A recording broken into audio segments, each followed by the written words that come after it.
Arena de volta, a presidente do PT e deputada federal Gleisi Hoffmann voltou a criticar a política de juros do Banco Central. Nas redes sociais, a parlamentar postou, abre aspas, boletim da Fundação Getúlio Vargas alerta para a desaceleração da economia em vários setores e no mercado de trabalho. Com juros altos desse jeito, é com esse cenário que vamos nos deparar. Sem crédito, sem investimento. BC tem que mudar a política monetária pelo bem do Brasil, fecha aspas. Hélio, vou começar com você. O PT voltou à carga contra Campos Neto? Ela pelo menos não cita o nome dele. Raquel, eles já elegeram um inimigo. Políticos populistas fazem isso sempre. Escolhem um inimigo, e aí a taxa de juros, o Banco Central como instituição e até o Roberto Campos Neto, quer dizer, as três coisas são o mesmo assunto.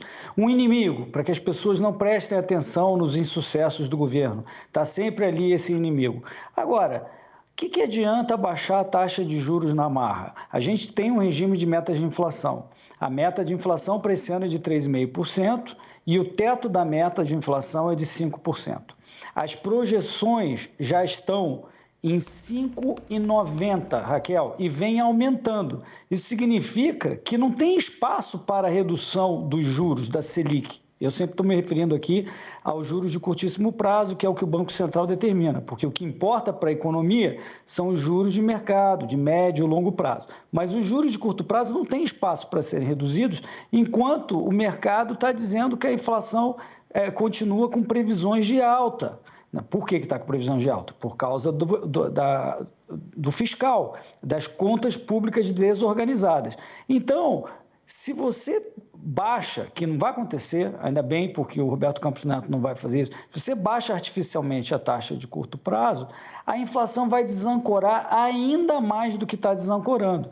E isso é ruim até para o PT, para o público, para todo mundo. Eles próprios sabem disso, viu, Raquel? Mas eles preferem ter um inimigo, porque aí as pessoas prestam atenção.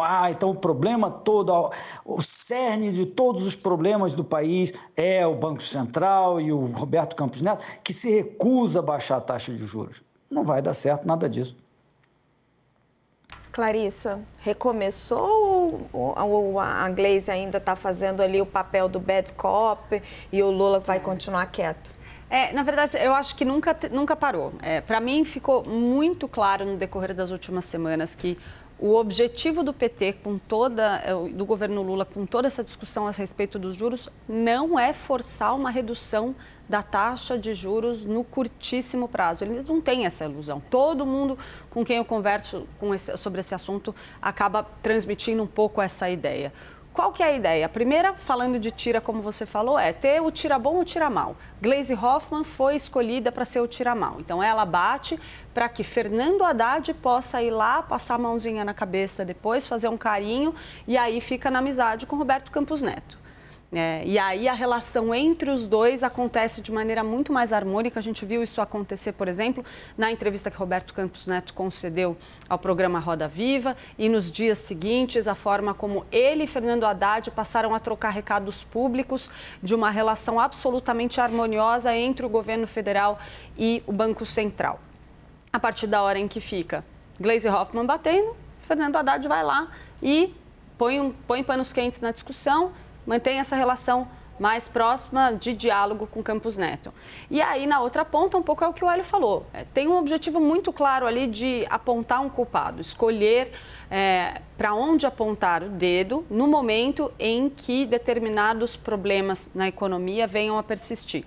Ela mesma cita, não à toa, no tweet dela, a questão do desemprego. Esse é um ponto que, segundo as informações que eu ouvi nos bastidores, o PT pretende exaltar com bastante ênfase nessa discussão a respeito dos juros. Então, é culpar o Banco Central por taxas de desemprego altas que venham a persistir no decorrer dos próximos meses. Vamos lembrar, Lula fez uma campanha com discurso voltado para os trabalhadores, de geração de emprego, de recuperação da economia, só que isso não acontece da noite para o dia, e o governo sabe muito bem disso. A partir da hora em que se compra uma briga pública com o Banco Central, o governo passa a ter, então, para onde jogar a culpa, no caso de os dados de emprego não evoluírem como eles esperam.